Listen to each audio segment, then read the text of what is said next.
In March 2007, 7-year-old Emily Mitchell vanished from her living room while her father was in the kitchen making her afternoon snack. No broken windows, no unlocked doors, no signs of struggle. Police searched for months. The case went cold. 5 years later, her mother was finally ready to face Emily's bedroom. In the corner, covered in dust, sat Emily's toy box, the white wooden chest she'd painted with butterflies that last Christmas. She lifted the lid to pack everything away. Underneath the stuffed animals was a crayon drawing she'd never seen before. 2 stick figures holding hands, a little girl and a tall man. Above it, in Emily's careful 7-year-old handwriting, "Me and Uncle Gary." This simple drawing made police reopen a case buried for 5 years and uncover a predator hiding in plain sight.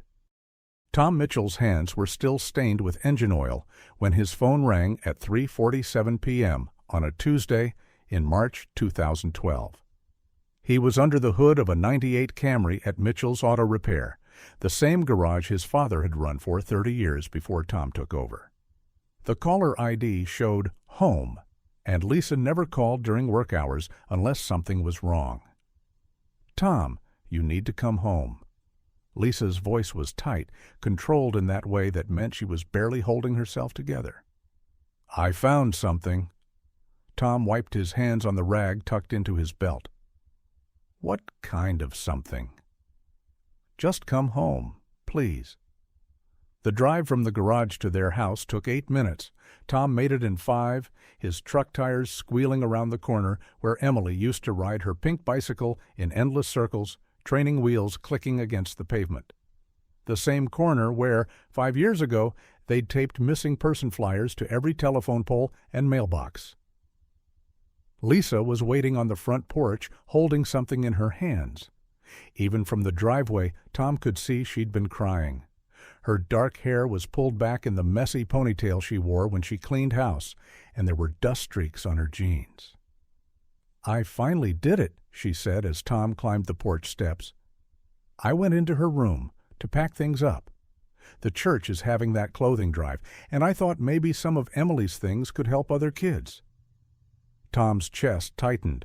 Emily's bedroom had been untouched for 5 years, preserved exactly as she'd left it that March morning in 2007. Door closed, toys in place, clothes still folded in her dresser drawers.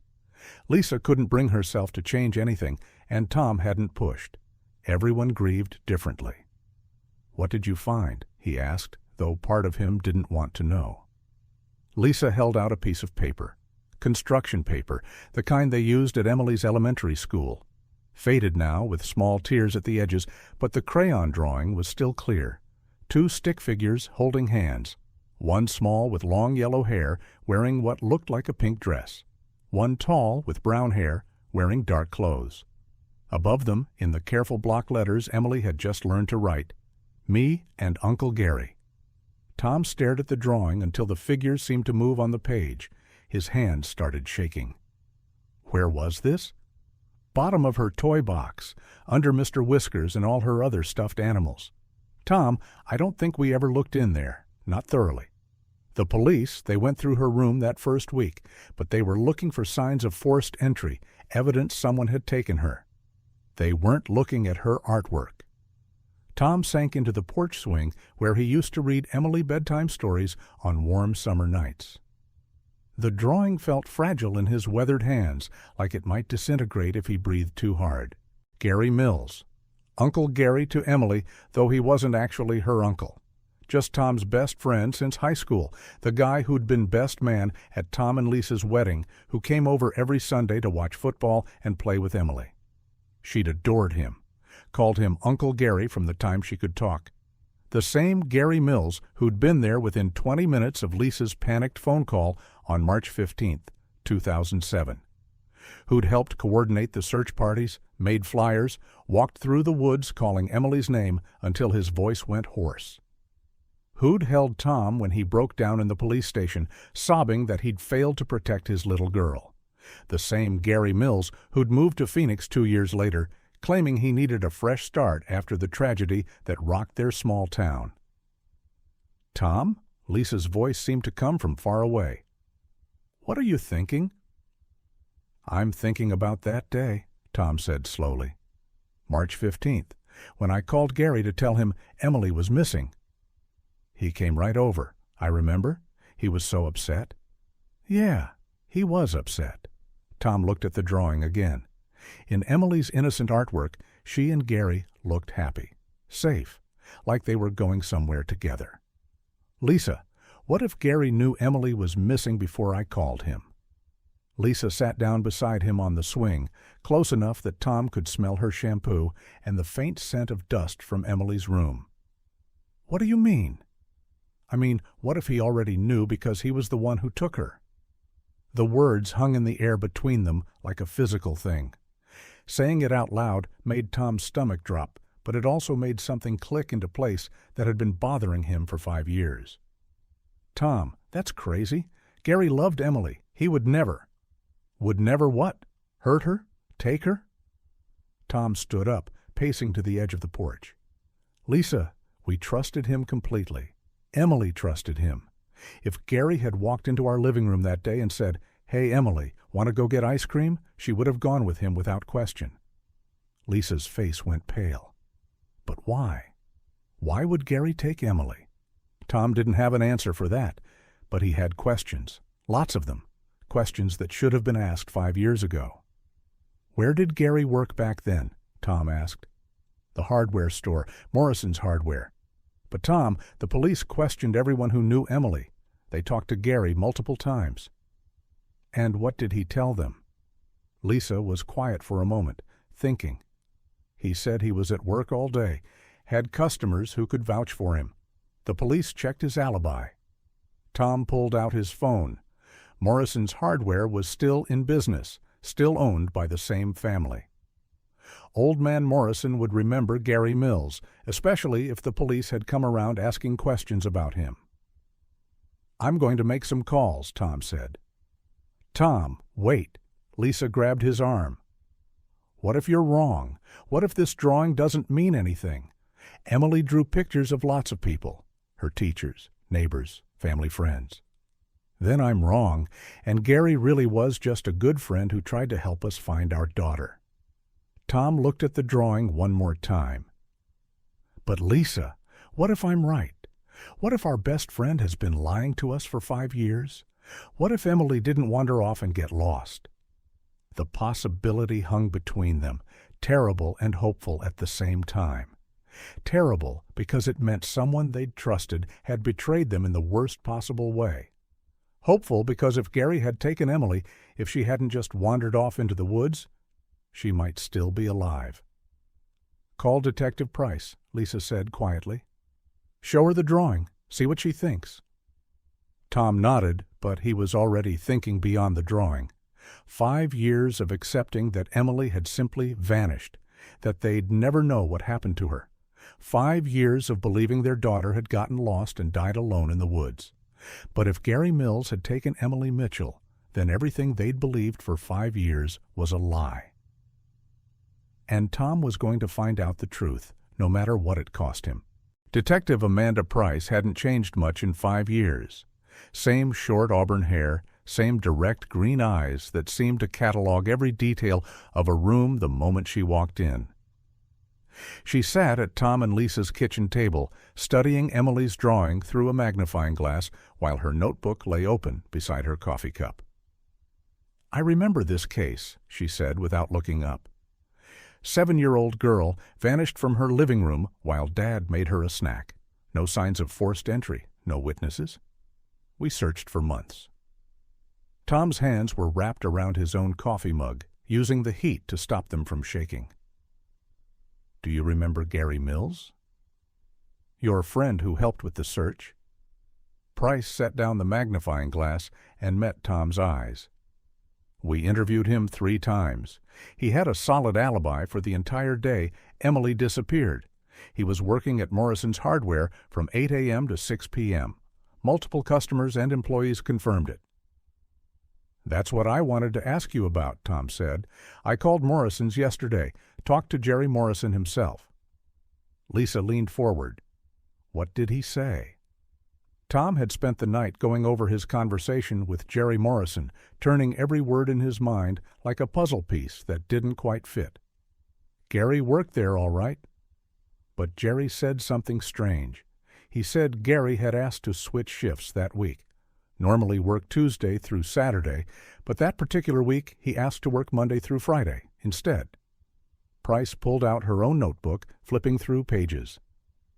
That doesn't necessarily mean anything. People switch shifts all the time. But why would Gary remember to ask for that specific week, the week Emily disappeared? Tom's voice was getting tighter. And there's something else. Jerry said Gary was acting nervous that whole week, jumpy, making mistakes on orders, forgetting to lock up. Jerry figured he was having woman troubles. Woman troubles, Lisa repeated quietly. Price was writing now, her pen scratching across the page. Tom, I need you to think carefully. Did Gary ever show inappropriate interest in Emily? Any behavior that made you uncomfortable? Tom's chest felt like someone was standing on it. He'd been asking himself the same question for 24 hours. Not inappropriate, but he was attentive, always bringing her little gifts, toys, candy, books.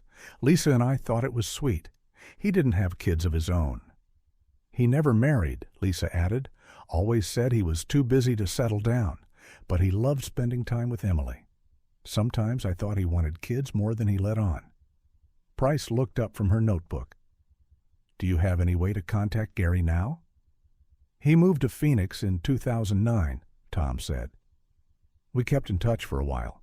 Christmas cards, the occasional phone call, but it tapered off. Last I heard from him was maybe 3 years ago. What did he do for work in Phoenix? Tom felt his stomach drop. I don't know. He was vague about it. Said he was starting fresh, trying new things. Price closed her notebook and leaned back in her chair. Here's what I'm going to do. I'm going to pull Gary Mills' original interview transcripts and go through them line by line. I'm going to contact Phoenix PD and see if they have any information on him. And I'm going to have this drawing analyzed by our lab, see if there's anything we missed. What about his alibi? Lisa asked. If multiple people saw him at work that day? Alibis can be manipulated, Price said, especially if someone plans ahead. Gary could have arranged for someone to cover for him, made brief appearances to be seen, then slipped out during busy periods. Hardware stores get crazy on weekday afternoons, contractors picking up supplies, homeowners working on projects. Tom stood up and walked to the kitchen window. Outside, their neighbor Mrs. Burke was working in her garden, the same garden where she'd been planting tulips 5 years ago when Lisa had run outside screaming that Emily was gone. The same street where Gary had parked his truck that terrible day where he'd gotten out carrying a stack of missing person flyers he'd somehow managed to print within an hour of learning Emily had disappeared. Too fast. Everything Gary had done that day had been too fast, too organized, too helpful. Detective Price, Tom said, still looking out the window. How long would it take to print 500 flyers? To get them copied and distributed? Depends where you go. Maybe an hour if you knew exactly what you were doing. Gary showed up with flyers 90 minutes after I called him. Professional-looking ones with Emily's photo, our phone number, all the details formatted perfectly. Price was quiet for a moment. That's fast, especially for someone who was supposedly panicking about a missing child. Lisa joined Tom at the window. He said he'd rushed to Kinko's, made them drop everything to help him. Did you ever verify that? Price asked. Tom and Lisa looked at each other. In the chaos of that first day, with search parties forming and police asking questions and neighbors showing up to help, nobody had thought to check Gary's story about the flyers. They'd been grateful for his help, not suspicious of his efficiency. No, Tom said. We never checked. Price stood up, gathering her notebook and the drawing. I'm going to start making some calls. And Tom, I want you to write down everything you remember about Gary's behavior that day. Every conversation, every action, everything that seemed helpful or strange. Sometimes the details we dismiss as unimportant are the ones that matter most. After Price left, Tom and Lisa sat in their kitchen staring at each other across the table where Emily used to eat her cereal every morning before school. The silence stretched between them, filled with 5 years of questions they'd never thought to ask. "What if she's still alive?" Lisa whispered. It was the question they'd both been thinking, but hadn't dared to voice. If Gary had taken Emily, if he'd planned it carefully enough to fool the police, then she hadn't wandered off and died in the woods. She'd been taken by someone who knew her, someone she trusted, someone who might have kept her alive. "Don't," Tom said, his voice rough. "Don't let yourself hope yet. We don't know anything for sure." But even as he said it, Tom felt something stirring in his chest that he hadn't felt in 5 years. Not hope, exactly. Hope was too dangerous. But possibility. The possibility that his little girl might still be breathing somewhere, might still be waiting for her daddy to find her. His phone buzzed with a text message. Unknown number. "You're asking the right questions now, Tom. Too bad it's too late." Tom's blood turned to ice. He showed the message to Lisa, whose face went white. "Who would send this?" she whispered. But Tom already knew. There was only one person who would know they'd found the drawing, who would know they were asking questions about Emily's disappearance. Someone who'd been watching them. Someone who'd been waiting 5 years for this moment. Someone who wanted them to know that he knew they were getting close to the truth. Gary Mills wasn't just hiding in Phoenix. He was still playing the game. Tom stared at his phone screen until the words blurred together. "You're asking the right questions now, Tom. Too bad it's too late." His hands were shaking so hard he could barely hold the device. "Call Detective Price," Lisa said, her voice barely above a whisper. "Call her right now." But before Tom could dial, his phone buzzed again. Another message from the same unknown number. "Don't involve the police yet. You want to see Emily again, don't you?" Lisa made a sound like she'd been punched in the stomach. Tom's vision went white around the edges. 5 years of believing his daughter was dead, and now someone was telling him she was alive. Someone who knew where she was. Someone who had her. Tom's thumb hovered over Detective Price's number, but another message appeared. "She's grown so much, Tom. Still has your eyes. Still draws pictures, though she's much better at it now. Want to see?" The next message contained a photo. Tom's knees gave out. He grabbed the kitchen counter to keep from falling as he stared at the image on his phone screen. A girl, maybe 12 years old, sitting at a small desk with crayons scattered around her. Dark hair like Lisa's, but longer now. Tom's brown eyes, exactly as Gary had said. She was drawing something, her tongue sticking out slightly in concentration, the same way Emily used to do when she was focused. It was Emily. Older, changed, but unmistakably his daughter. "Oh, God," Lisa breathed, looking over Tom's shoulder.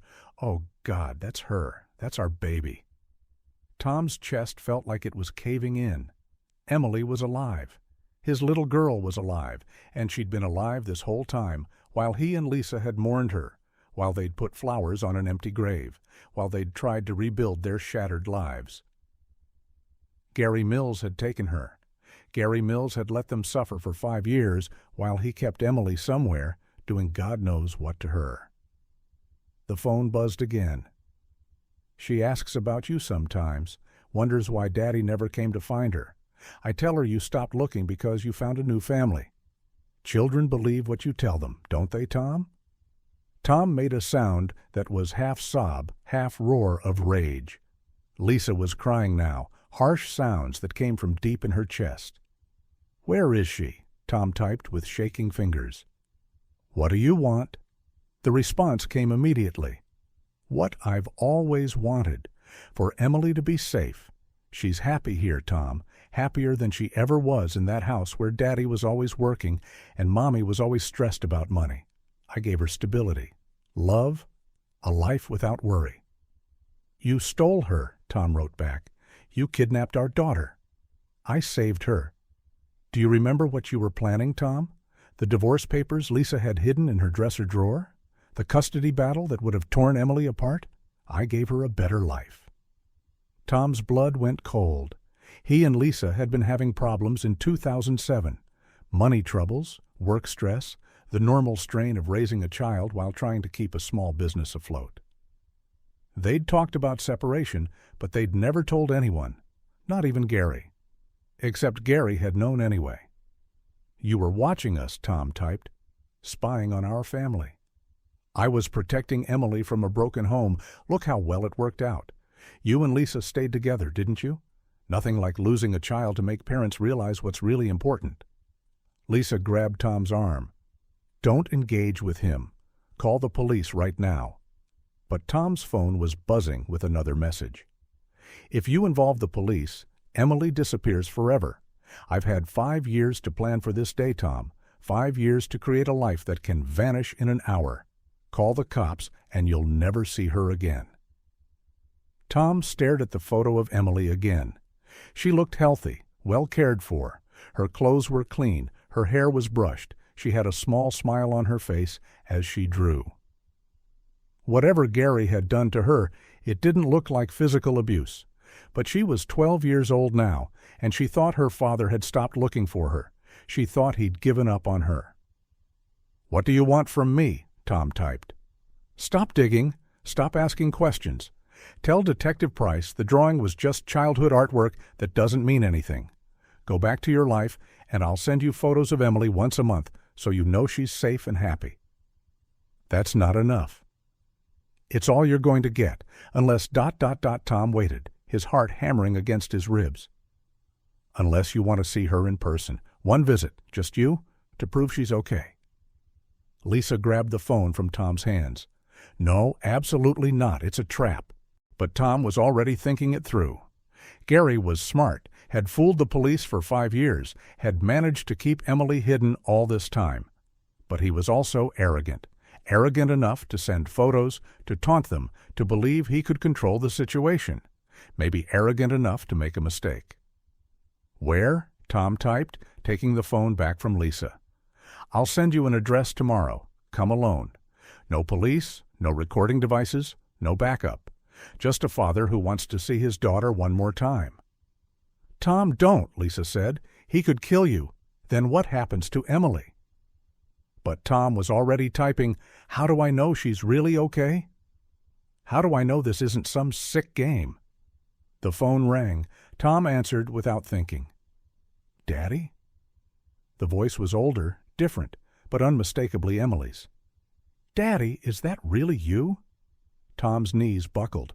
He slid down the kitchen cabinet until he was sitting on the floor, the phone pressed against his ear like a lifeline. "Emily? Baby, it's me. It's Daddy."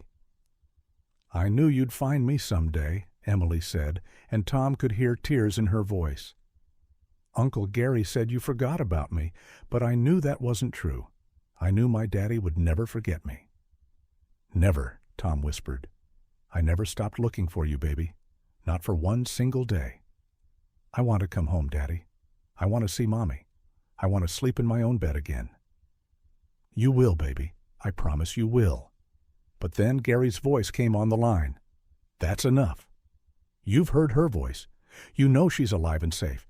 Tomorrow, Tom, come alone, or you'll never see her again." The line went dead. Tom sat on his kitchen floor, staring at his phone, while Lisa cried beside him. Emily was alive, their daughter was alive, and Gary Mills had been holding her captive for 5 years. But Gary was right about one thing. If Tom called the police now, Emily would disappear. Gary had planned this for too long, had stayed hidden too successfully. He had escape routes, backup plans, ways to vanish that would take Emily with him forever. Tom had one chance to see his daughter, one chance to figure out where Gary was keeping her, one chance to bring Emily home, even if it killed him. "I have to go," Tom told Lisa. "Then I'm going with you."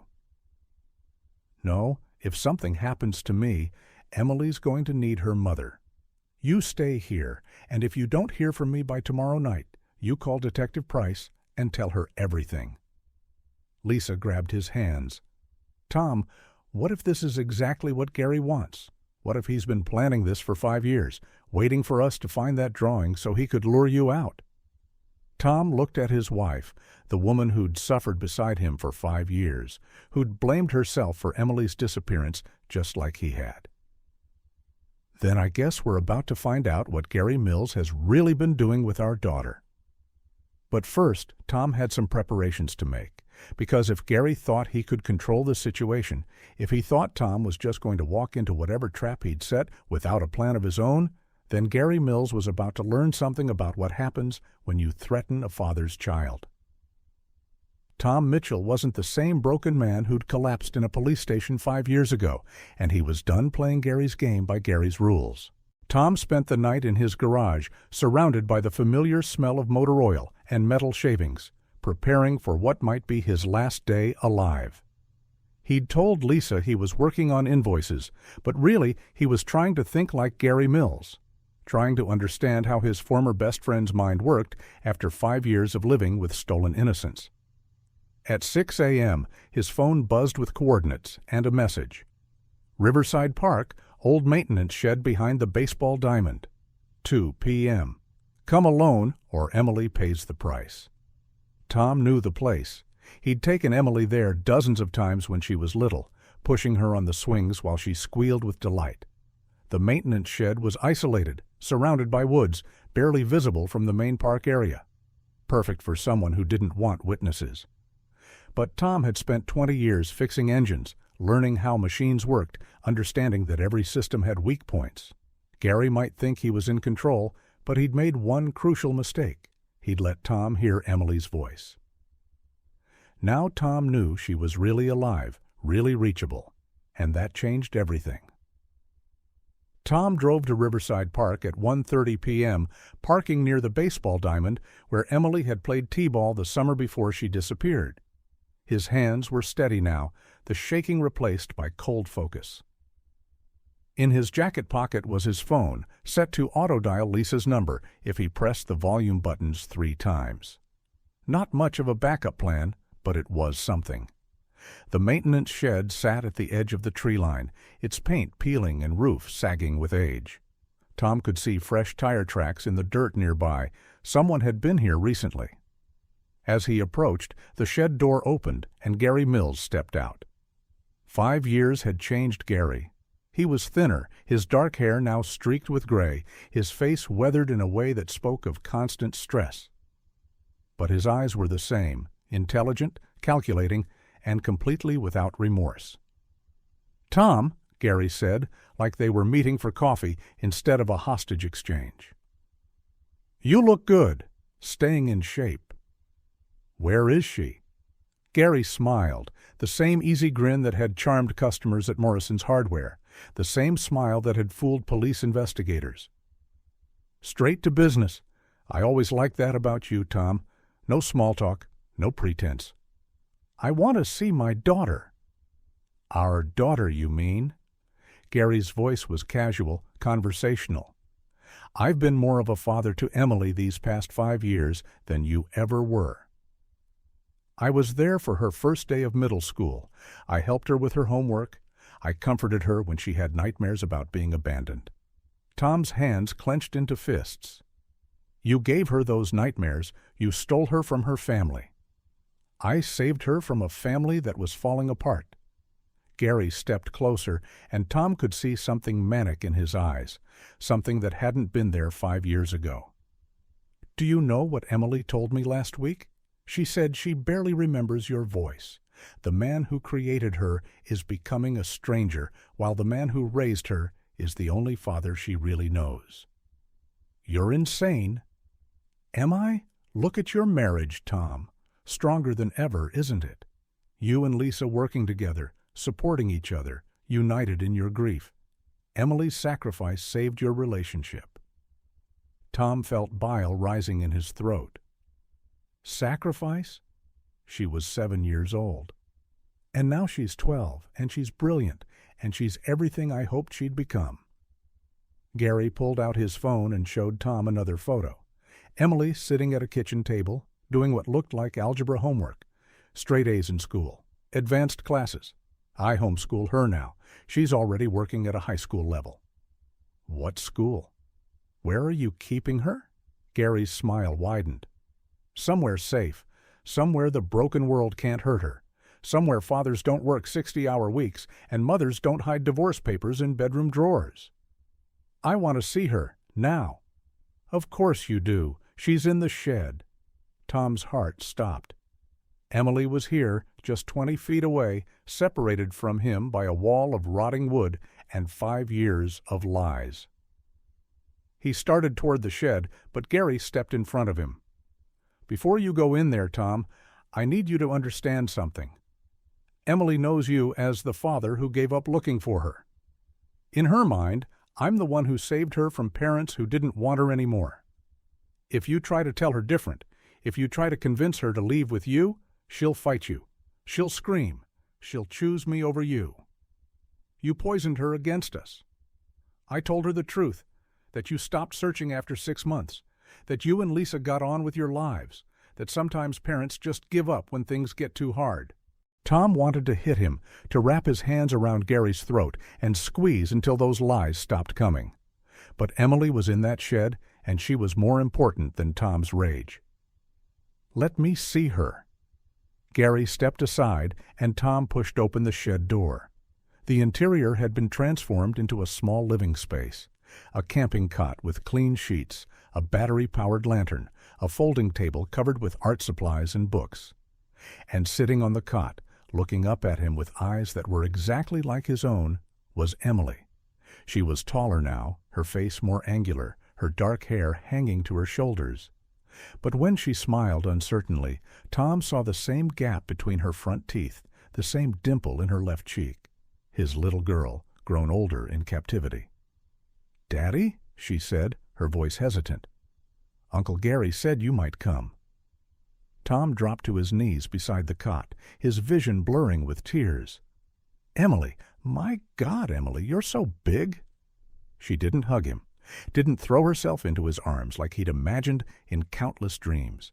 Instead, she studied his face with the wariness of a child who'd learned not to trust easily.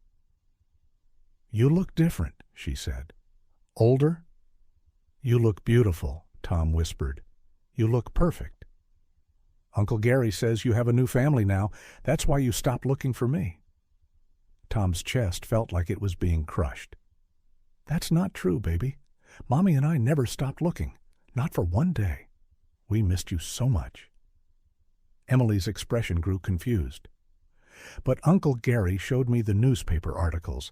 They said the search was called off. They said you accepted that I was probably dead." "The official search was called off, but we never stopped. We hired private investigators. We put up flyers in other states.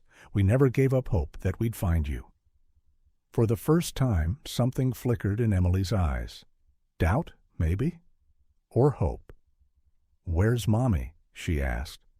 "Home, waiting for you. She misses you so much, Emily. She kept your room exactly the same. All your toys, all your books, everything just waiting for you to come back." Emily looked toward the shed door where Gary was listening to every word. "Uncle Gary says home isn't safe for me anymore. That bad people might try to hurt me." "The only bad person is Uncle Gary," Tom said gently. "He's the one who took you away from us. He's the one who's been lying to you." Emily's face crumpled. "That's not true. Uncle Gary saved me. He takes care of me. He loves me. I love you too, baby, more than anything in the world, and I'm going to take you home where you belong." But as Tom reached for his daughter, Gary's voice came from behind him. "I don't think so, Tom." Tom turned and saw Gary holding a gun, pointed directly at his chest. "You see, Emily," Gary said, his voice calm and reasonable, "this is exactly why I had to protect you. Your father wants to take you back to a dangerous world, but I can't let that happen." Emily's eyes went wide with terror. "Uncle Gary, don't hurt him." "I won't have to hurt him if he leaves right now and forgets he ever saw you." Tom looked at his daughter, saw the fear and confusion in her face, and made a choice that would haunt him forever. "I'm not leaving without her." Gary's finger moved to the trigger. "Then you're not leaving at all." The gun in Gary's hand was small and black, the kind of weapon that looked almost toy-like until you remembered what it could do to human flesh. Tom kept his eyes on Emily, watching his daughter's face cycle through terror, confusion, and something that looked like betrayal. "Uncle Gary, please don't," Emily whispered, shrinking back against the shed wall. "Please don't hurt my daddy." Gary's expression softened when he looked at Emily, the manic edge in his eyes replaced by something that might have been genuine affection.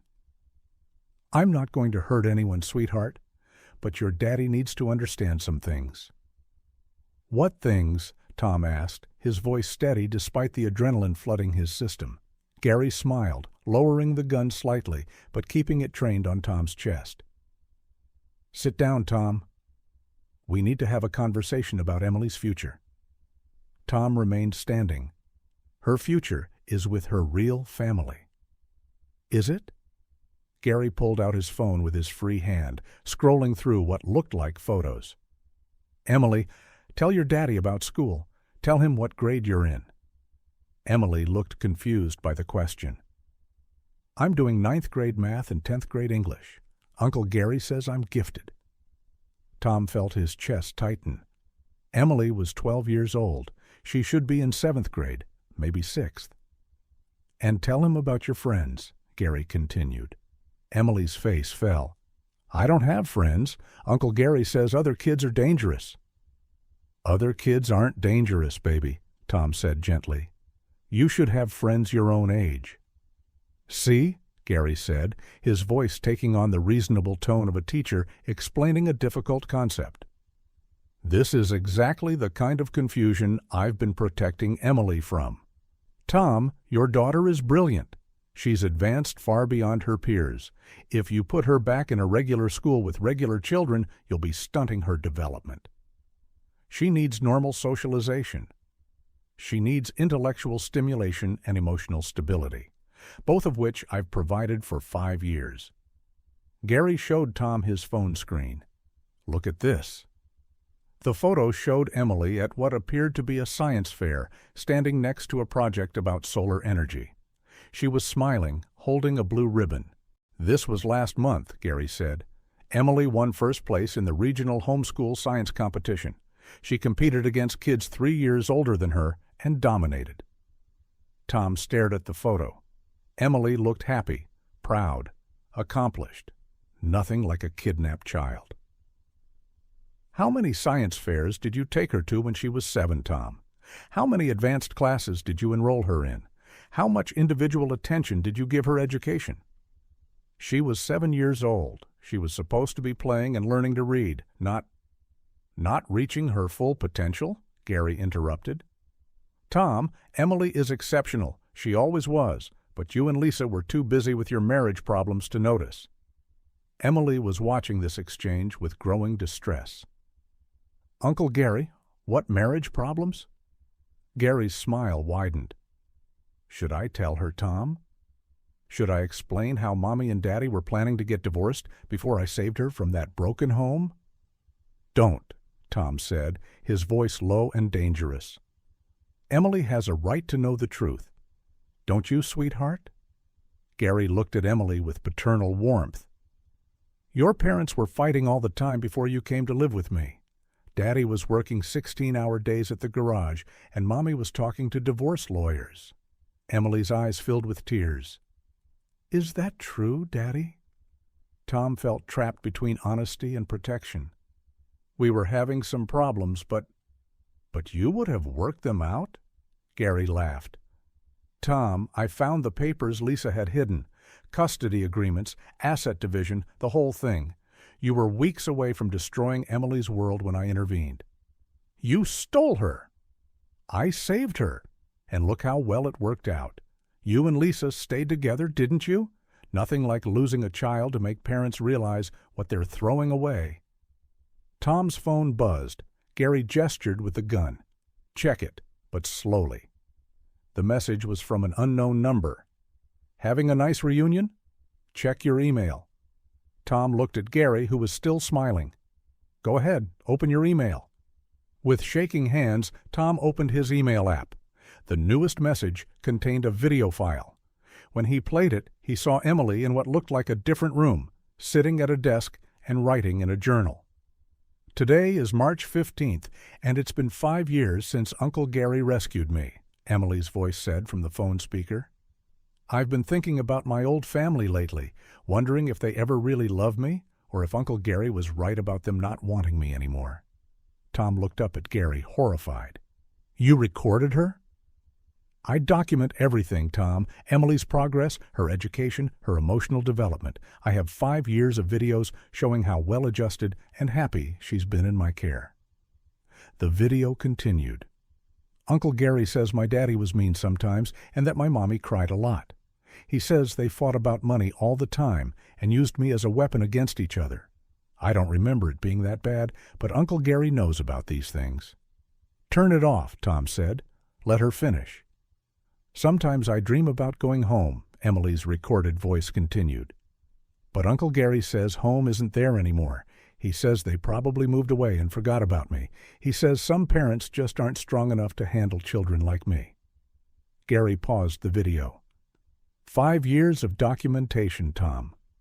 5 years of Emily's own words describing her life with me, her fears about returning to parents who abandoned her, her gratitude for being rescued from a broken home.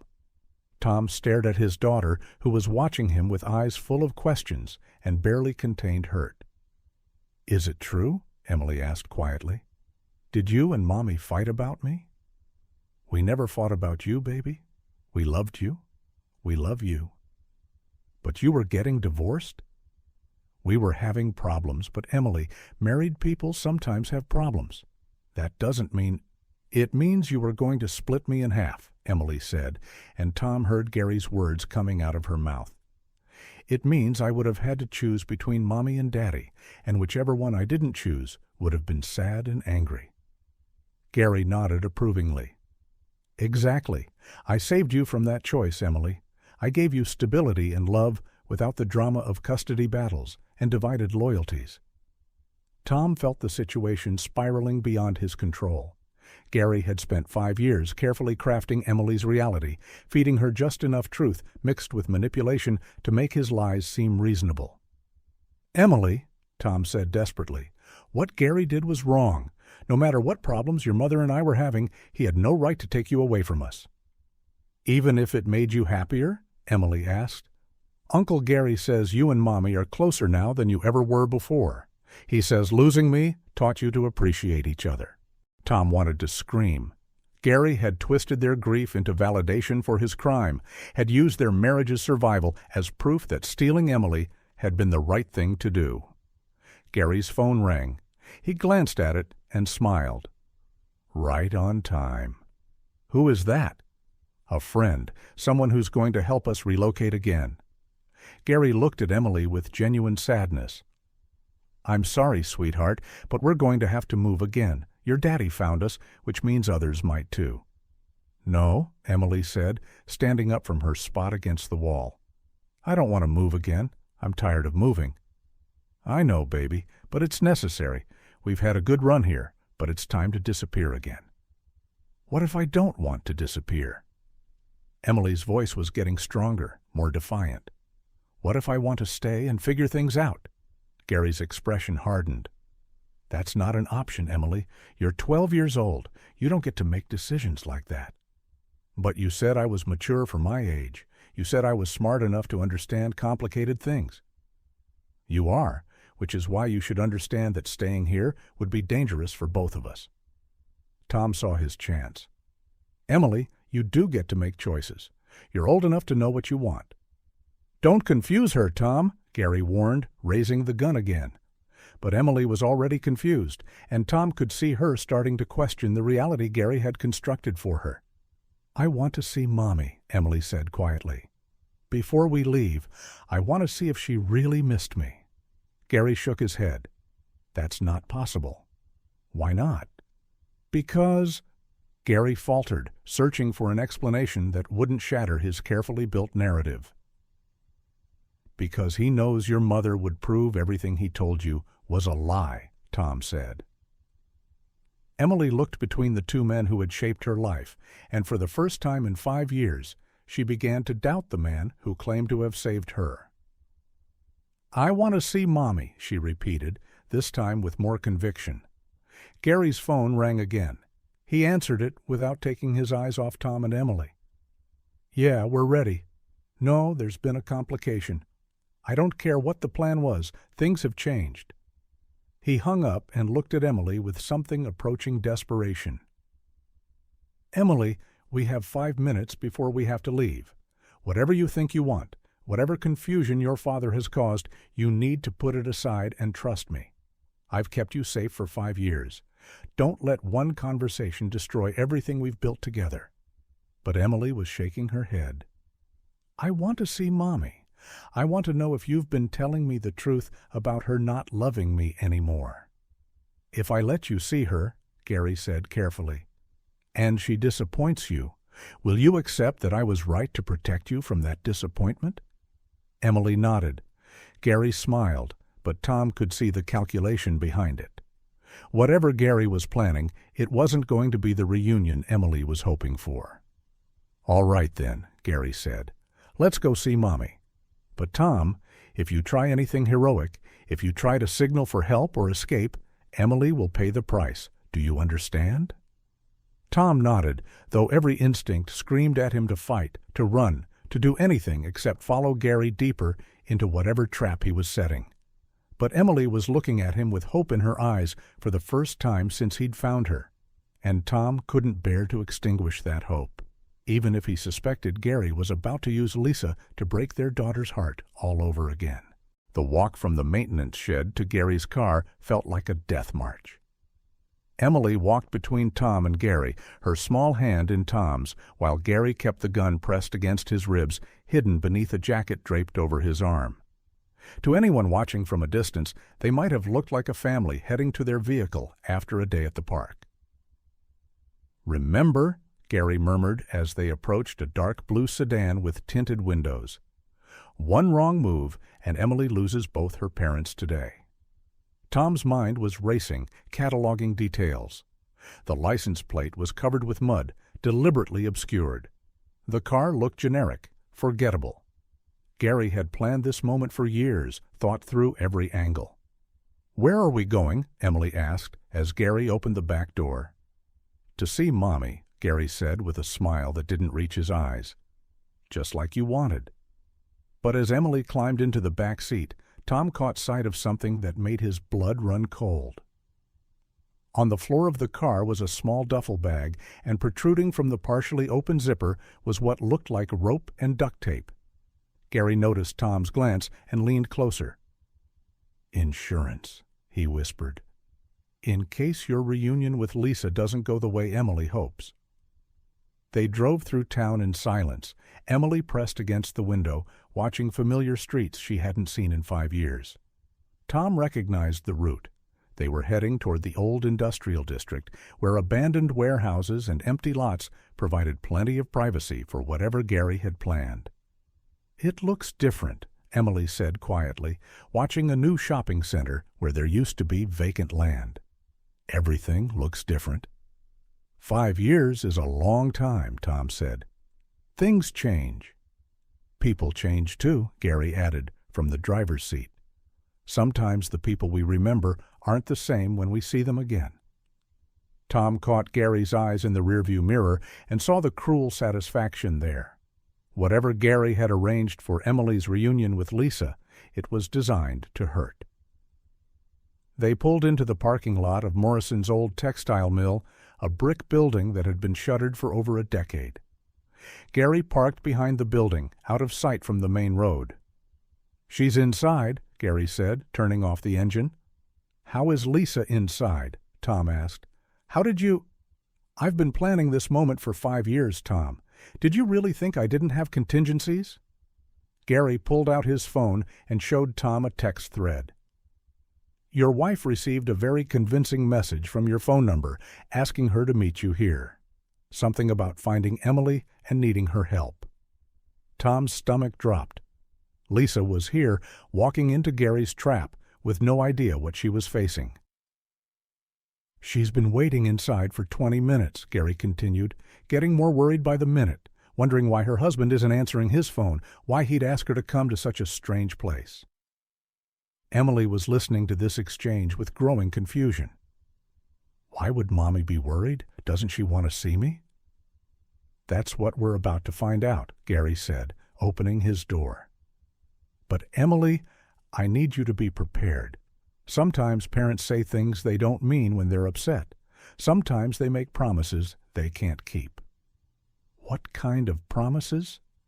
Gary helped Emily out of the car, keeping one hand on her shoulder in what looked like affection but felt like control.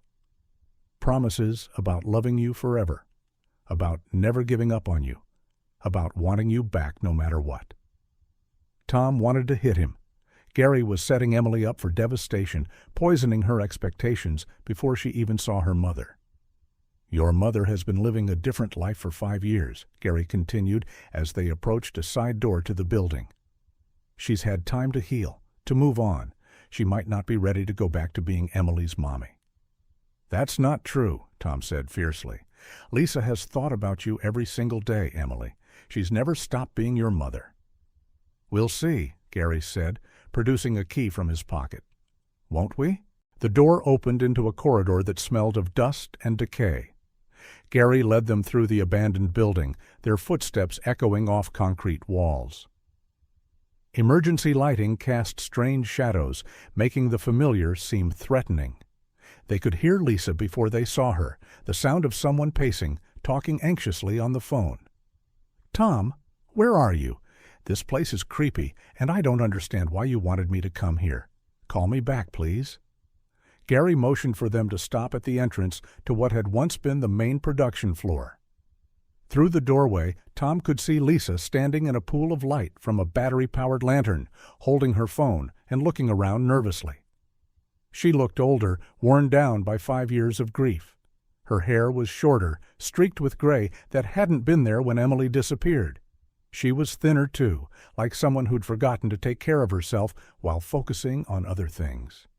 Emily made a small sound, somewhere between recognition and disappointment. She looks sad, Emily whispered.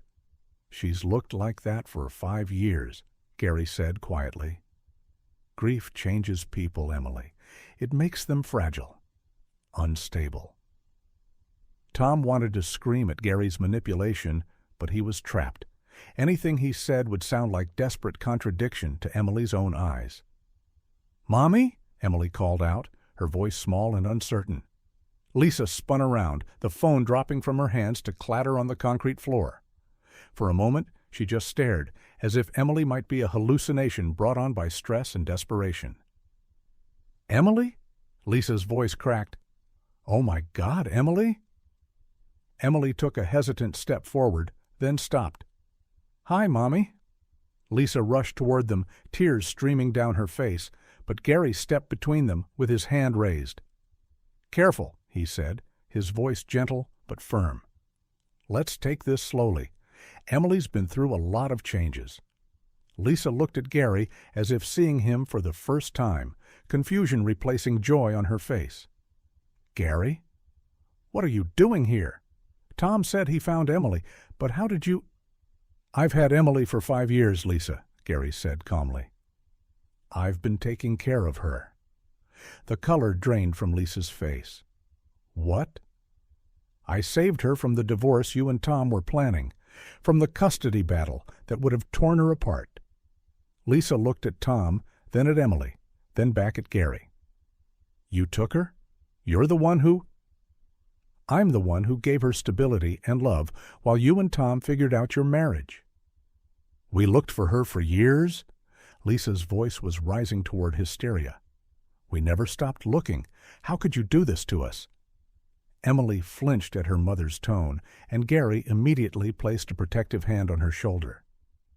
This is exactly what I was afraid of, Gary said to Emily. Look how angry she is. Look how she's yelling. I'm not angry at Emily, Lisa said desperately, forcing her voice lower. Baby, I'm angry at Gary. I could never be angry at you. But Emily was backing away, overwhelmed by the intensity of emotions she wasn't prepared for. She's different, Emily said to Gary. She's louder than I remembered. 5 years of guilt and grief can change a person, Gary said sadly. I tried to protect you from seeing her like this. Lisa dropped to her knees, making herself smaller, less threatening. Emily, sweetheart, I know I seem different, but it's only because I've missed you so much. I've been so scared and so sad without you. Uncle Gary said you stopped looking for me after a few months. That's a lie, Lisa said, shooting a murderous look at Gary. We never stopped, not for one day. We hired private investigators. We put up posters in 12 states. We never gave up hope. Emily looked confused, torn between Gary's version of events and her mother's desperate sincerity. But Uncle Gary showed me newspaper articles that said the search was called off. The official police search was scaled back after 6 months, Lisa said carefully. But Daddy and I kept searching on our own. We spent every penny we had trying to find you. Gary pulled out his phone. Actually, Lisa, let's be completely honest with Emily. Tell her about the life insurance policy you took out on her 6 months after she disappeared. Lisa's face went white. That's not what that was for. What life insurance policy? Emily asked, her voice small. Lisa looked at Tom desperately, but he couldn't deny it. They had taken out a policy, not because they'd given up hope, but because the financial strain of the search was destroying them. Sometimes, Lisa said, her voice breaking, when people are missing for a long time, families need help paying for things like private investigators and reward money. The insurance wasn't because we thought you were dead. It was so we could keep looking for you. But Gary was already showing Emily something on his phone. The application clearly states presumed deceased after extensive search. Your parents declared you legally dead to collect money, Emily. Emily stared at her mother with growing hurt and confusion. You thought I was dead? No, Lisa said desperately. We never thought you were dead, but legally, sometimes you have to. Sometimes parents have to make practical decisions, Gary interrupted. Sometimes they have to accept reality and move on with their lives. Tom watched his wife try to explain the bureaucratic complexities of presumptive death declarations to a 12-year-old who'd been poisoned against them for 5 years. Every word Lisa spoke seemed to confirm Gary's narrative in Emily's mind. I want to go back to Uncle Gary, Emily said quietly. Lisa's face crumpled. Emily, please, just give me a chance to explain. You declared me dead, Emily said, backing toward Gary. You gave up on me. We never gave up on you, Tom said desperately. Emily, look at me. Look in my eyes. We never stopped believing you were alive. But Emily was shaking her head, tears streaming down her face. Uncle Gary was right. You moved on without me. Gary pulled Emily closer to his side, his expression full of false sympathy. I'm sorry it had to be this way, sweetheart, but now you know the truth about why I had to protect you. Lisa was sobbing now, reaching toward Emily with hands that shook with desperation. Please, baby, please don't go with him. He's the one who's been lying to you. Have I? Gary asked Emily gently. Have I lied about anything? Your parents did get divorced papers drawn up. They did declare you legally dead. They did stop the active search after 6 months. Which one of us has been telling you the truth? Emily looked at her parents, her father bleeding from Gary's knife attack, her mother broken by 5 years of grief, and now struggling to explain adult complexities to a child who'd been programmed to distrust them.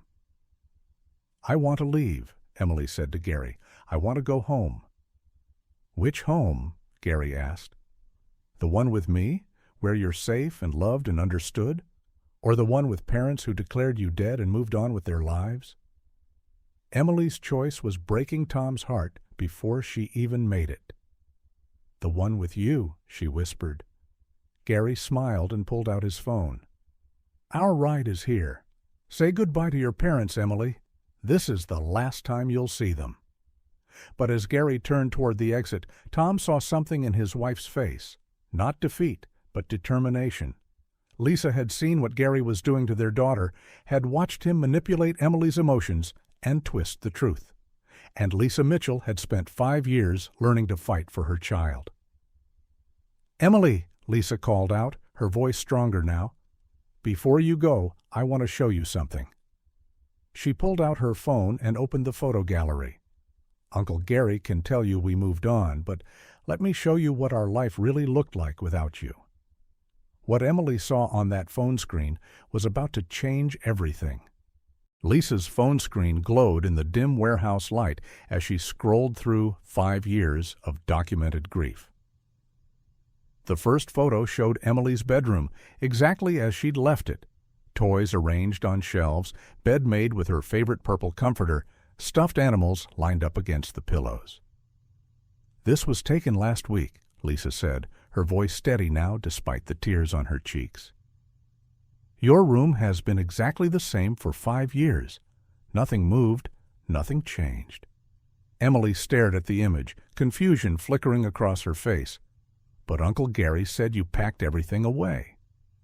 "Uncle Gary said a lot of things," Lisa replied, swiping to the next photo. "This is your birthday cake from this year.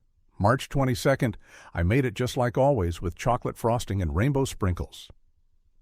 The photo showed a small cake with 12 candles sitting alone on their kitchen table. Tom remembered that day, how Lisa had cried while mixing the batter, how they'd sat in empty chairs and tried to imagine what Emily would have looked like blowing out the candles. "You celebrated my birthday?" Emily's voice was small, uncertain. "Every year," Tom said. "Every birthday, every Christmas, every first day of school. We never stopped including you in our family." Gary's grip tightened on Emily's shoulder. "Lisa, that's enough. You're confusing her with sentimental manipulation." But Lisa was already swiping to the next photo, a picture of their living room wall covered with missing person flyers, maps with red pins marking search areas, and newspaper clippings about Emily's case. "This is what our house looked like for 3 years," Lisa said. "We turned the living room into a command center. We never stopped looking." Emily stepped closer to see the image better, and Gary had to move with her or risk looking controlling. "And this," Lisa continued, showing another photo, "is from the candlelight vigil we held on the 1-year anniversary of your disappearance. 300 people came to remember you and pray for your safe return." The photo showed their front yard filled with neighbors, friends, and strangers, all holding candles in the darkness. Tom remembered that night how the entire community had rallied around their family, how even people who'd never met Emily had refused to give up hope. 300 people? Emily asked, her voice wavering. "People who loved you, people who never stopped believing you'd come home." Lisa swiped to more photos. Search parties combing through woods, volunteers hanging flyers on telephone poles, their family dog Rex wearing a vest that read, "Help find Emily." "Rex died 2 years ago," Lisa said softly.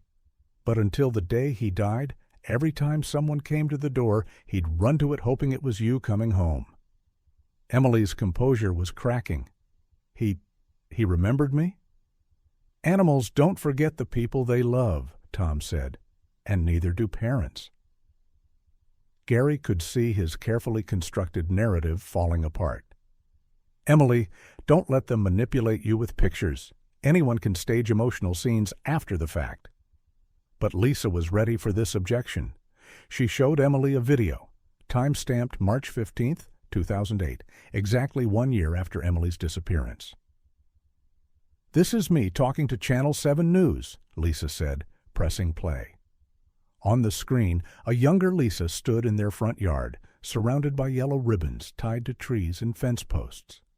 Her face was gaunt, her eyes hollow with grief, but her voice was strong and determined. "Emily Mitchell is still out there," the recorded Lisa said. "She's 8 years old now, and every day we don't find her is another day stolen from our family. But we will never stop looking, never stop hoping, never stop believing that our daughter is coming home."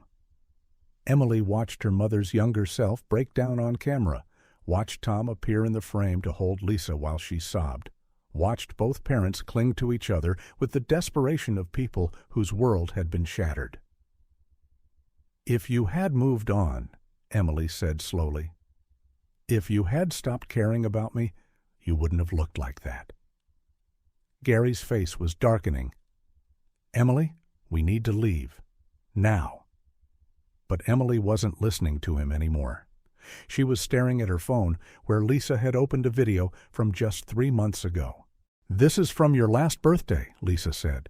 I want you to see what we really did that day.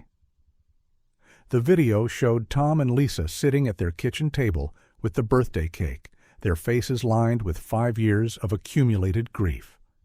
They sang Happy Birthday to an empty chair, their voices breaking on Emily's name.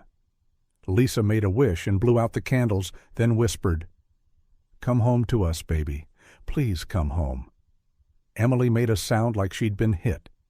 You still wanted me to come home?" "Every single day," Lisa said. "We went to bed every night, hoping tomorrow would be the day you walked through our front door." "But the insurance policy?" "Was so we could keep searching when our savings ran out," Tom said.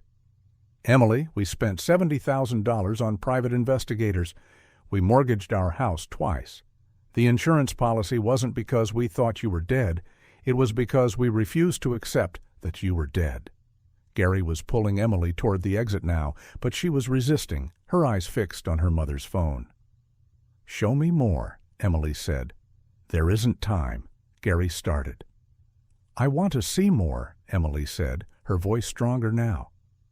For the first time in 5 years, she was making a demand instead of accepting what Gary told her. Lisa showed her photo after photo. Tom working alone in his garage because he couldn't afford to hire help anymore, all their money going to the search. Lisa volunteering at missing children's organizations, speaking at conferences, refusing interviews that didn't focus on finding Emily. "This is from last Christmas," Lisa said, showing a photo of their dining room table set for 3 places instead of 2. "We set a place for you every holiday. We never stopped waiting for you to come home." Emily was crying now, looking back and forth between the phone and her parents' faces. "But Uncle Gary said you were happy without me. He said you were better off." "Has there been a single moment in the last 5 years when we looked happy to you?" Tom asked gently. Emily studied their faces, really looked at them for the first time since the reunion began. She saw the lines around her father's eyes, the gray in her mother's hair, the way they both carried themselves like people who'd learned to live with constant heartache. "You look tired," she said quietly.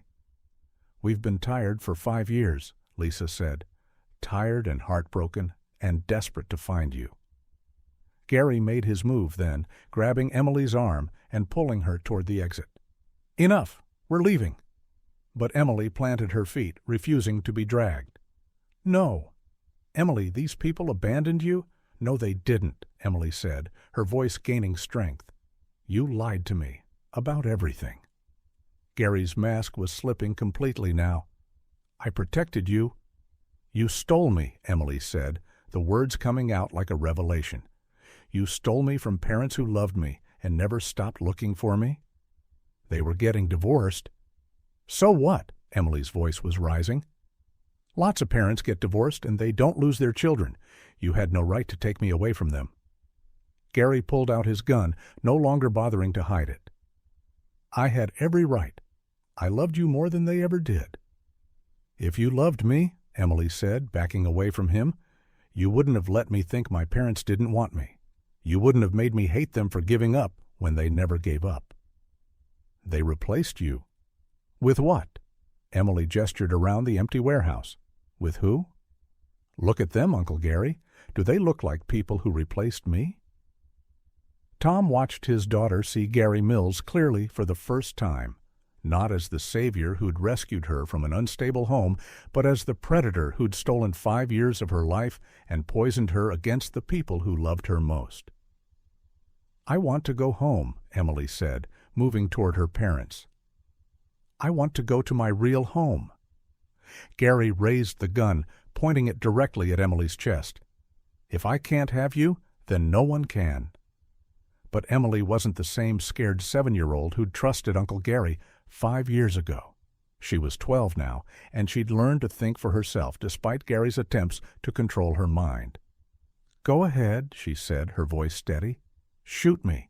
Then you'll have nothing, and my parents will know the truth about what you really are." Gary's hand was shaking, his face contorted with rage and desperation. "You ungrateful little—" That's when Tom moved. Not toward Gary, but toward Emily, stepping between his daughter and the gun just as Gary's finger tightened on the trigger.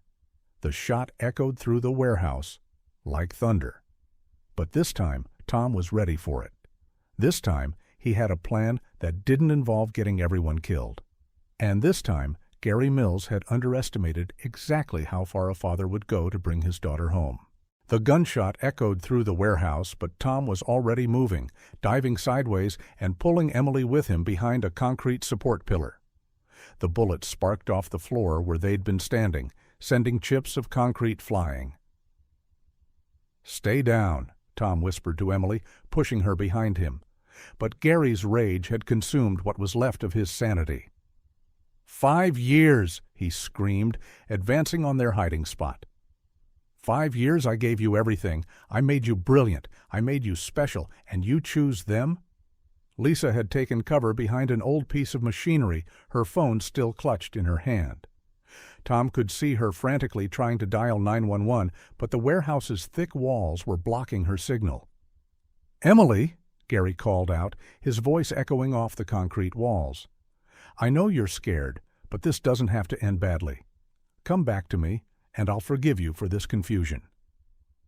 "I'm not confused," Emily called back, her voice stronger than Tom had ever heard it. "I remember now. I remember how it felt to be loved without conditions, without being told everyone else was dangerous." Another gunshot, closer this time. Gary was moving methodically through the warehouse, checking behind each piece of equipment. "You don't remember anything real," Gary said, his voice taking on the patient tone of a teacher correcting a student. "You remember a fantasy. The reality is that your parents were destroying their marriage and using you as a weapon against each other." "Even if that was true," Emily said, peering around the pillar, "it wasn't your choice to make. You didn't save me. You kidnapped me." Tom felt a surge of pride in his daughter's courage, but terror at Gary's deteriorating mental state. The man who'd carefully planned Emily's abduction and managed to stay hidden for 5 years was now acting like a cornered animal. "Tom," Gary called out, "let's make a deal. You and Lisa walk away right now, and I'll take Emily somewhere safe. Somewhere the authorities will never find us. You can go back to your quiet life and pretend this never happened." "No deal," Tom said, pulling Emily closer. "She's coming home with us." "Then you've killed her," Gary said matter-of-factly, "because I won't let her go back to that broken world." Tom heard footsteps moving to their left, trying to flank their position. Gary might be losing his mind, but he still had tactical intelligence. "Emily," Tom whispered, "I need you to do exactly what I tell you. When I say run, you go straight to that exit door and don't look back. What about you and Mommy? We'll be right behind you." But even as Tom said it, he knew it might not be true. Gary had planned this confrontation, had probably mapped every exit and escape route. The odds of all 3 of them getting out alive were slim. "There's another way," Emily said quietly. "What?" "Uncle Gary taught me things about tactics and planning and understanding people's weaknesses." Emily's voice was calm, thoughtful. "He always said the best defense was psychological, not physical." Tom stared at his 12-year-old daughter, realizing that Gary's obsessive homeschooling had taught Emily things no child should know about manipulation and control. "What are you thinking?" "Uncle Gary's weakness is that he really believes he saved me, that he really thinks he's the good guy in this story." Emily took a deep breath. "I can use that." Before Tom could stop her, Emily stepped out from behind the pillar. "Uncle Gary," she called out, her voice carrying across the warehouse. "You're right. I'm sorry I got confused." Gary stopped moving, his gun lowering slightly. "Emily?" Seeing Mommy and Daddy upset me, all those pictures, all those videos, it made me remember things wrong. Emily walked slowly toward Gary, her hands visible and non-threatening. But you've been taking care of me for 5 years. You know me better than anyone. Tom wanted to scream at Emily to get back behind cover, but he forced himself to stay silent. His daughter was playing a dangerous game, but she seemed to understand Gary's psychology better than anyone. I know you better than anyone, Gary agreed, his voice softening. I know what's best for you. You do, Emily said, getting closer. And what's best for me is being with someone who really loves me. Right? Right? Someone who would never hurt me or lie to me or use me as a weapon against other people? Exactly. Gary was smiling now, the gun hanging loosely at his side. You see? Deep down, you know who really cares about you. Emily was only 10 feet away from Gary now, close enough to touch. Close enough for Gary to grab her and use her as a human shield if he realized what she was doing. Uncle Gary, Emily said, her voice soft and trusting, if you really love me, there's something I need you to do. Anything, sweetheart. You know I'd do anything for you. I need you to let my parents go. Gary's expression flickered. What? If you take me away again and something happens to Mommy and Daddy, I'll always wonder if I could have saved them. I'll always feel guilty. Emily's voice was perfectly reasonable, perfectly logical. But if you let them go, then I can focus completely on our life together. No guilt, no divided loyalties. Just you and me. Tom held his breath. Emily was offering herself as a trade, her freedom for her parents' lives. It was exactly the kind of selfless gesture that might appeal to Gary's twisted sense of nobility. You'd come with me willingly? Gary asked. No more confusion about who your real family is? No more confusion, Emily promised, but only if I know Mommy and Daddy are safe. Gary considered this, his head tilted like a bird studying its prey. And you won't try to contact them? Won't try to escape? Where would I go? You've shown me that the outside world is dangerous, that people lie and hurt each other and use children as weapons. Emily's voice carried 5 years of Gary's own lessons. I'll stay with you because staying with you is the safest choice. Gary smiled, the expression grotesque in its satisfaction. You see? You do understand. You do know who really loves you. I do, Emily said, so let them go. Please. Gary nodded and gestured toward the exit with his gun. Tom, Lisa, leave. Now, and if you ever try to find us again, if you ever involve the police, Emily will disappear forever. Tom wanted to refuse, wanted to fight, wanted to do anything except abandon his daughter to this madman. But Emily caught his eye and gave an almost imperceptible nod. She had a plan. Daddy, Emily said, her voice carrying clearly across the warehouse, I need you to remember what you taught me about fixing engines. Sometimes you have to remove the broken part before the machine can work properly. Tom's chest tightened. Emily was telling him something, using language Gary wouldn't understand, but Tom would. When you're fixing an engine and you find a part that's completely broken, sometimes you can't repair it. Sometimes you have to remove it entirely and let the system compensate. Sometimes the broken part has to be eliminated. I'll remember, Tom said quietly. Good. And Mommy? Emily looked at Lisa, who was still crouched behind the machinery. Remember what you always told me about being brave. Sometimes being brave means doing scary things to protect the people you love. Lisa nodded, tears streaming down her face. I'll remember, baby. Gary was getting impatient. Enough goodbyes. Leave. Now. Tom and Lisa moved toward the exit, every step feeling like a betrayal. But Emily's calm confidence kept Tom from breaking, from rushing back to try to save her by force. His daughter had a plan. And after watching her manipulate Gary's emotions, after seeing her psychological sophistication, Tom was beginning to believe she might actually pull it off. But as they reached the exit door, Gary called out one final threat. "If I see police cars, if I hear sirens, if there's any sign you've called for help, Emily dies. Do you understand?" "We understand," Tom said. But as they stepped outside into the fading daylight, Tom was already reaching for his phone. Not to call the police, but to call someone else. Someone who could help them save Emily without triggering Gary's paranoia. Because Tom Mitchell had learned a few things about tactics and planning over the past 5 years, too. And Gary Mills was about to discover that Emily wasn't the only one who'd been taught to think strategically. The war for Emily's freedom was far from over. It was just moving to a different battlefield. Tom's hands shook as he dialed the number he'd memorized but never hoped to use.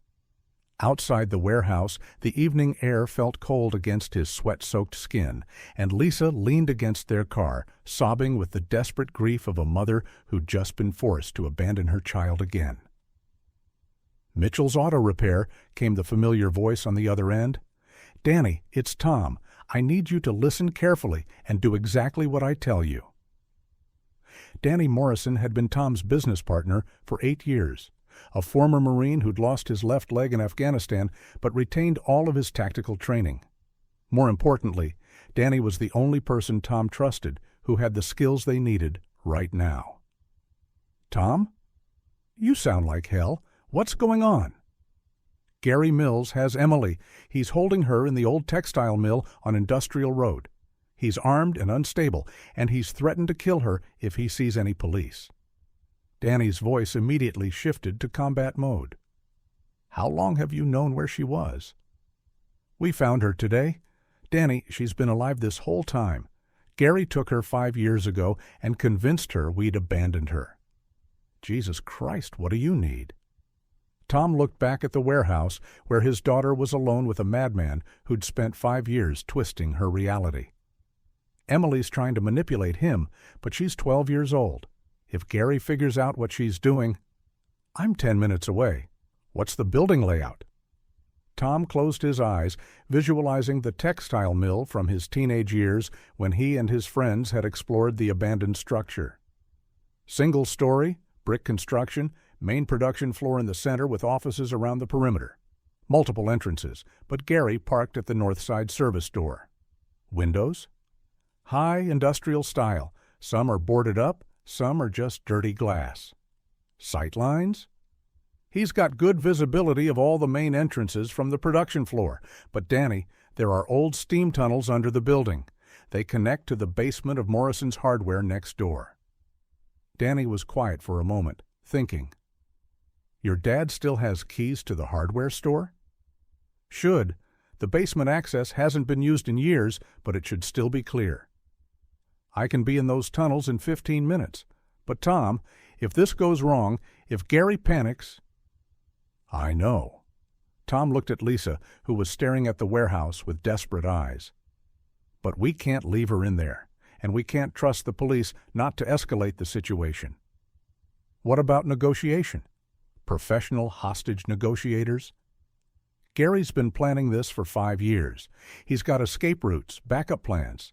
The moment he sees official response, Emily disappears forever. Tom's voice cracked. She's in there trying to outsmart a man who stole her childhood. I can't let her face that alone. You won't be alone, Danny said, and Tom could hear him moving, gathering equipment. But I need you to promise me something. You and Lisa stay outside. Don't try to be heroes. Let me handle the tactical situation. Danny, promise me, Tom, Emily needs her parents alive, not dead from trying to rush an armed man. Tom nodded, though Danny couldn't see him. Promised. Good. Now tell me everything you know about Gary's mental state. For the next 10 minutes, Tom briefed Danny on Gary's psychological profile, his obsession with Emily, his delusional belief that he'd saved her from a broken home. Danny listened without interruption, asking occasional tactical questions. He's not going to surrender, Danny said when Tom finished. Men like that don't back down when their fantasy is threatened. This ends with Gary dead or Emily dead. There's no middle ground. What about Emily? She seemed to have a plan when she went to him. Your daughter's smart, and she understands Gary better than anyone, but she's also 12 years old, facing a man with a gun who's losing his grip on reality. Her best chance is if I can get into position before Gary realizes he's been played. Tom's phone buzzed with a text from an unknown number. Your daughter is very persuasive, Tom. She's convinced me that taking her away from here is the best option. We'll be leaving soon. Don't try to follow us. Shit, Tom muttered, showing the message to Lisa. He's getting ready to move her. Danny's voice came through the phone speaker. I'm at Morrison's Hardware. Basement access is clear. Tom, I need you to create a distraction. What kind of distraction? Call Gary. Keep him talking.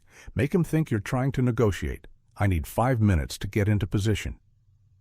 Tom dialed the number Gary had been texting from, his heart hammering as it rang. I told you not to contact us. Gary's voice was sharp, dangerous. I want to make a deal, Tom said, forcing his voice to stay calm. A different deal. There are no deals, Tom. Emily chose to come with me. What if I came instead? Lisa grabbed Tom's arm, her eyes wide with terror, but Tom pressed on. Emily's confused right now. She's processing 5 years of lies, and she's making an emotional decision. But you want someone who chooses you willingly, don't you? Someone who understands what you're offering? Gary was quiet for a moment. What are you saying? I'm saying, let Emily go back to Lisa. She needs her mother right now, needs time to process everything. But you and I have unfinished business. You convinced my daughter that I abandoned her. Maybe it's time we had a real conversation about that. You did abandon her. Both of you did. Then prove it, face to face, man to man. No guns, no threats, just two men talking about what's best for Emily. Through the phone, Tom could hear Gary moving around, could hear Emily's voice in the background, though he couldn't make out the words. Emily doesn't want to leave me, Gary said, but there was uncertainty in his voice now. Ask her. Ask her if she'd rather have her parents worry about her for the rest of our lives, or if she'd rather know we understood why she chose you. It was a psychological gambit, appealing to Gary's need to be seen as the reasonable one, the good guy who was making hard but necessary choices. Emily, Tom heard Gary call out. Your father wants to talk to me man to man. He says he might understand why you need to stay with me. Emily's response was too quiet for Tom to hear clearly, but Gary's reaction told him everything he needed to know. She says she wants you to understand that she's not choosing me because she doesn't love you. She's choosing me because I'm the one who's been taking care of her. Tom's chest tightened. Even now, Emily was trying to protect everyone's feelings, trying to find a solution that wouldn't hurt anyone. Then let's talk, Tom said. Let me come in, unarmed, and we'll figure this out together. No tricks, Tom. No backup, no recording devices, no weapons. No tricks. 5 minutes. Come to the service door alone. Tom hung up and immediately called Danny. He's expecting me in 5 minutes. Are you in position? Just reach the production floor access. I can see them through a crack in the door. Gary's got the gun trained on Emily, but he's distracted by your call. She's sitting on a crate about 20 feet from him. What's your plan? When you walk in, Gary's attention will be on you. That's when I make my move. But Tom, this window is going to be narrow. If Gary suspects anything, I understand. Tell Lisa to be ready to call 911 the moment she hears anything. This is going to get loud. Tom looked at his wife, who was staring at him with eyes full of terror and determination. Lisa, when this goes down, you call the police immediately. Don't wait. Don't hesitate. Tom, what if... No what ifs. Emily's in there with a man who's completely lost touch with reality. This is our only chance to get her out alive. Lisa nodded, pulling out her phone. Tom checked his watch. 4 minutes until he walked back into that warehouse. 4 minutes until he faced the man who'd stolen 5 years of his daughter's life. 4 minutes until Emily either came home with them or they lost her forever. But as Tom walked toward the service door, he felt something he hadn't experienced in 5 years. Confidence. Not hope. Hope was too fragile for what they were about to attempt. But confidence that they finally had a real plan, real backup, and a daughter who was smart enough and brave enough to survive whatever happened next. Gary Mills had spent 5 years believing he was the smartest person in the room. He was about to learn what happened when you underestimated a father's love and a Marine's training. The war for Emily's freedom was about to end, one way or another. Tom's boots echoed against the concrete as he walked through the service door, his hands raised and visible. The warehouse felt different now, charged with the electricity of impending violence, every shadow potentially hiding Danny Morrison's approach. Gary stood in the center of the production floor, his gun trained on Emily, who sat on a wooden crate with her hands folded in her lap. She looked calm, but Tom could see the tension in her shoulders, the way her eyes tracked every movement. "That's far enough," Gary said when Tom was about 30 feet away. "Stop there." Tom stopped, keeping his hands visible. "Thank you for agreeing to talk. Emily wanted me to hear you out. She seems to think you might finally understand what I've been trying to protect her from." Tom looked at his daughter, who gave him the slightest nod. She was still playing her role, still manipulating Gary's need to be seen as reasonable and protective. "I've had 5 years to think about this," Tom said carefully. 5 years to realize that maybe Lisa and I weren't ready to be parents when Emily was born. Gary's expression softened slightly. "Most people aren't. Parenthood requires maturity, stability, unconditional love. You and Lisa were too focused on your own problems to give Emily what she needed." "You're right," Tom said, the words tasting like poison in his mouth. "We were selfish. We brought a child into a broken relationship and expected her to fix it." Emily was staring at him with wide eyes, but Tom forced himself to continue the performance. "When Emily disappeared, it took us months to realize that maybe someone who really understood children had recognized what she needed and provided it." Gary lowered his gun slightly, his chest swelling with validation. "Emily is brilliant, Tom. Gifted beyond anything you could have nurtured in that chaotic household. I've given her structure, education, emotional stability." "I can see that," Tom said. "She's more mature than most adults I know." From the corner of his eye, Tom caught a flicker of movement near the office doorway. Danny was in position. "The question is," Tom continued, "what happens now? Emily says she wants to stay with you, but she's also worried about Lisa and me. She doesn't want us to spend the rest of our lives wondering and worrying." Gary nodded thoughtfully. "Emily has always been concerned about other people's feelings. It's one of her most beautiful qualities. So maybe we can find a solution that works for everyone." "What kind of solution?" Tom took a careful step forward. "What if you didn't disappear completely? What if there was a way for Emily to stay with you, but for Lisa and me to know she was safe and happy?" Gary's eyes narrowed. "You mean visitation?" "I mean peace of mind. Emily could call us occasionally, let us know she's okay. You could send photos of her achievements, her progress. We could see that she's thriving under your care." It was exactly the kind of compromise that would appeal to Gary's ego, recognition of his superior parenting while maintaining his control over Emily. That might be possible," Gary said slowly, "if you truly accepted that Emily belongs with me." "I'm beginning to," Tom said. "But Gary, I need to ask you something man to man." "What?" "Do you really love Emily? Or do you love the idea of being the person who saved her?" Gary's face darkened. "How dare you question my love for her?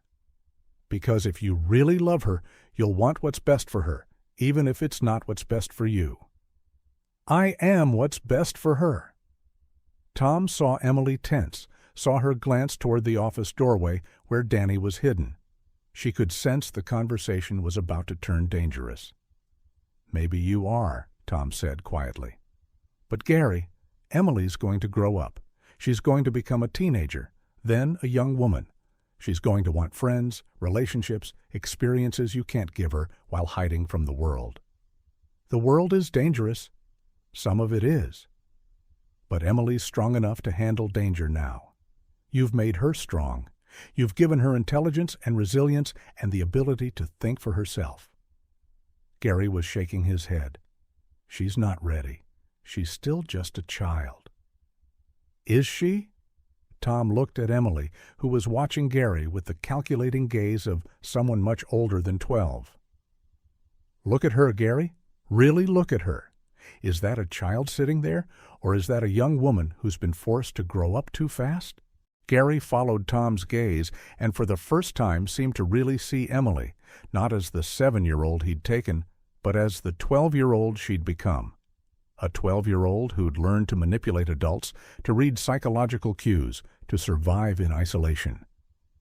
I made her this way, Gary whispered, as if the realization was just hitting him. You did, Tom said gently. You turned an innocent little girl into someone who has to think strategically to survive. Is that really the childhood you wanted to give her? Emily stood up slowly from her crate. Uncle Gary, she said, her voice soft but clear. Daddy's right. I'm not the same person I was when you took me. I can't be that little girl again.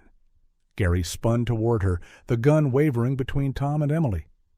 You can be anything you want to be. We can go anywhere. Start fresh. No, Emily said firmly. We can't, because I'll always know that I was stolen. I'll always know that my parents spent 5 years believing I was dead while I was learning to doubt their love for me. I protected you from their weakness. You protected me from learning that people can be weak and still love each other. You protected me from learning that families can have problems and still be worth fighting for. Gary's hand was shaking now, his carefully constructed worldview crumbling as Emily dismantled it with surgical precision. I gave you everything, he said desperately. You gave me survival skills, Emily corrected, but you took away my chance to learn how to live. That's when Gary snapped. Then maybe you shouldn't live at all, he screamed, raising the gun toward Emily. But Emily had been watching, waiting, reading Gary's psychological deterioration like Tom had taught her to read engine diagnostics. The moment Gary's attention focused completely on her, she dove sideways behind a concrete pillar. Danny Morrison moved like liquid death across the warehouse floor. Gary spun toward the movement, but Marine training trumped civilian paranoia every time. Danny's first shot took Gary in the shoulder, spinning him around. His second shot went center mass as Gary tried to bring his weapon to bear. Gary Mills dropped to the concrete floor, his gun skittering away into the shadows. Tom was running before Gary hit the ground, reaching Emily behind the pillar and pulling her against his chest. She was shaking but unharmed, her arms wrapping around his neck with desperate strength. It's over, baby, Tom whispered into her hair. It's finally over. Danny approached Gary's body carefully, weapon still drawn, checking for signs of life. After a moment, he holstered his pistol and looked at Tom. He's gone. Emily pulled back to look at Tom's face, her eyes bright with tears, but also with something that looked like relief. Daddy, is it really over? Can I really come home? You're already home, baby, Tom said, holding her tighter. You've been home since the moment we found you. The warehouse doors burst open as Lisa ran in, followed by police officers responding to Danny's shots. Lisa dropped to her knees beside Tom and Emily, wrapping them both in her arms. My baby, Lisa sobbed. My beautiful, brave baby. Emily looked around at her parents, at Danny who'd risked his life to save her, at the police officers who were securing the scene. For the first time in 5 years, she was surrounded by people who loved her without conditions, without manipulation, without the need to earn their affection through compliance. I remember now, she said quietly. I remember what it felt like to be safe. Detective Price appeared in the doorway, taking in the scene with professional assessment. Everyone okay? We're okay, Tom said, not loosening his grip on Emily. We're finally okay. As the police began processing the scene and paramedics checked Emily for injuries, Tom found himself thinking about the drawing that had started this whole nightmare. Emily's innocent artwork showing her holding hands with Uncle Gary, created by a 7-year-old who trusted the adults in her life to protect her. Now, Emily was 12, and she'd learned that some adults couldn't be trusted, that love could be twisted into control, that families could be broken and rebuilt. She'd learned hard lessons that no child should have to learn. But she'd also learned that real love didn't require you to forget who you were, that real families fought for each other, even when the odds were impossible, that sometimes being brave meant trusting people to catch you when you fell. "Daddy," Emily said as they walked toward the warehouse exit, "when we get home, can we take down the posters and maps? Can we make the living room look like a living room again?" Tom smiled, tears streaming down his face. "Anything you want, baby. We can make everything look however you want it to look." "I want it to look like home," Emily said simply. "Just home." As they stepped outside into the evening air, Tom realized that Gary Mills had been wrong about everything except one thing: losing Emily had changed their family forever. But not in the way Gary had intended. It had taught them that love wasn't possession, that protection wasn't control, and that sometimes the strongest families were the ones that had been broken and chose to heal together. Emily Mitchell was finally coming home, and this time, nothing was going to take her away from them again. 6 months later, Emily sat at the kitchen table, doing algebra homework, while Lisa made dinner, and Tom worked on invoices from the garage. It was an ordinary Tuesday evening, the kind of normal domestic scene that Gary Mills had convinced himself was impossible for their family. Emily was in therapy twice a week, working through 5 years of psychological manipulation and isolation. Some days were harder than others.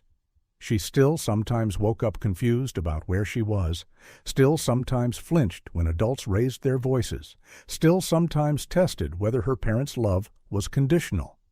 But she was healing. She'd enrolled in public school for the first time in her life, initially overwhelmed by the social dynamics she'd missed during her captivity. Making friends was difficult when you'd been taught that other children were dangerous. Trusting teachers was complicated when you'd been told that schools were places where children were stolen from their families. But Emily Mitchell was smart, and she was strong, and she was surrounded by people who loved her unconditionally. "Daddy," she said, looking up from her homework, "Mrs. Peterson wants to know if you can come to Career Day next week. She says the other kids would like to hear about fixing cars." Tom looked up from his paperwork, surprised. "You want me to come to your school?" "Yeah. I told everyone my dad owns his own business and teaches people how engines work." Tom felt his throat tighten with emotion.